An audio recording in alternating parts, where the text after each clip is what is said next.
ECU Senior Day featured local guys like Panda Askew from B.H. Conley, Tamir Brown from Jacksonville, Zion Wilson from north side of Beaufort County, as all 24 seniors were appreciated for their time and commitment to the Pirates program. As ECU rolled into Dowdy-Ficklin Stadium, all pumped up, Katin Houser and the Pirates meeting up with the 8-2 Memphis Tigers, as Houser on the second drive of offense slung one down the sideline to Brock Spalding with the extra effort. Then ECU sticking with the pass game over the middle to J.C. Connor. Keep it cooking. This one, his first long bomb of the night. Houser to Yannick Smith, YS1 getting up, letting the fans know that he has arrived on Senior Day. And to cap it off, London Montgomery with the touchdown. He's number 7. He puts up 6, making it 7. ECU chants holler out, and then it was time for defense. But Memphis drove down the field as Brendan Lewis looked for his tight end, Matt Aldcock, for 5 yards for the score, and we were all tied up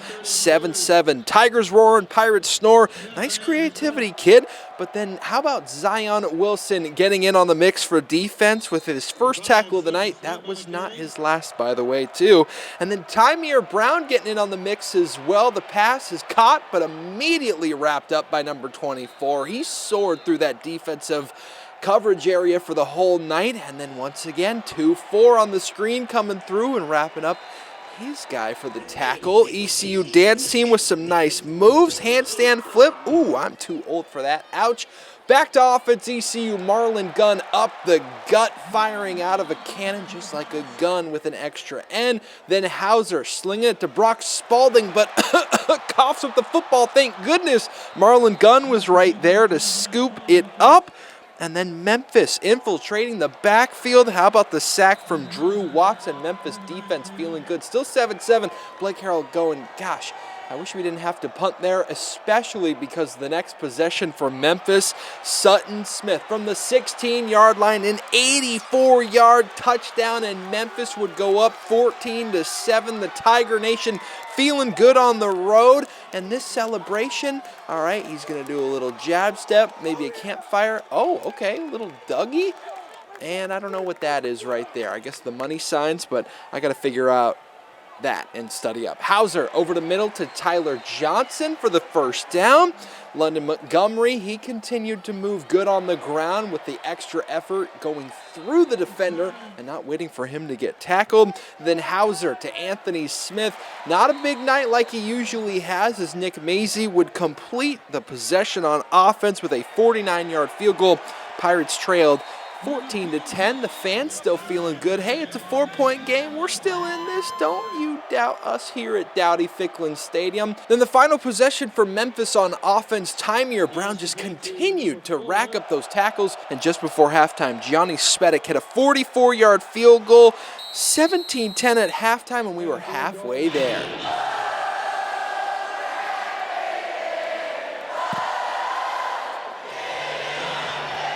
To start off the third quarter, ECU back on offense, and this was an entire Brock Spalding drive. First, the pass over the middle, then the screen, a little shimmy and a shake down the sideline, and to cap it off, how about this incredible Odell Beckham Jr.-like one-handed catch through the pass interference? Spin that football, you senior Brock Spalding, because that was epic. He's saying hello to all you fans watching at home on YouTube, slapping his chest. He was down at the 1-yard line, so Katin Houser with the tush-push touchdown. And when he got up, well, I can't really say exactly what his celebration is, but I think you could figure it out from what's hanging down low there with the celebration. So Pirates tie it up 17-7. Brendan Lewis, though, giving the ball off to Sutton Smith, and Tamir Brown once again gobbling up the tackle. 5 on the night, led the team, but Lewis decided to keep it himself, but then he tosses it back to Sutton Smith, and who else but Tamir Brown continuing to fly around on the football field.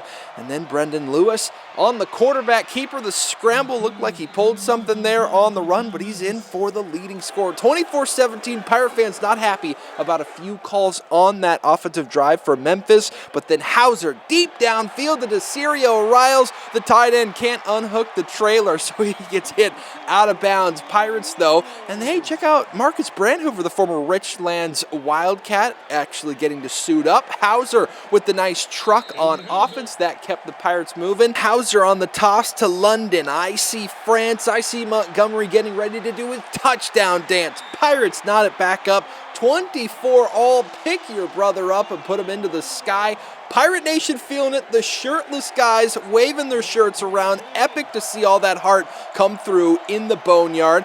But a deep pass downfield, not going to happen. Tymir Brown with the seatbelt celebration, locking that up in the secondary. Man, the senior was having a night for Cardinal Nation. But Memphis continued to go to work on offense. JK, just kidding. Shirtless guys back at it again. A closer look. Watch out, there's a lot of armpit hair up there. And on the rush, once again, Zion Wilson just coming in out of nowhere and getting the big-time hit. And now, folks, it's time for the fourth quarter. No quarter, still tied up 24-24, and Zion Wilson had himself a fourth quarter. The big boy with the sack.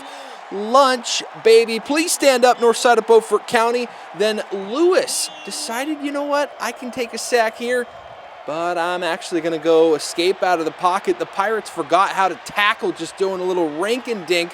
No wrap-up, so he gets a huge gain, but Zion Wilson said, fine, guys, I'll do it again. Clutching up on senior night, 2 sacks. He had a couple tackles as well for the Pirate defense, and 54 was fired up and feeling ferocious. Then on third down, the little sweep run, but how about Jamarly Riddle with the beautiful open field tackle?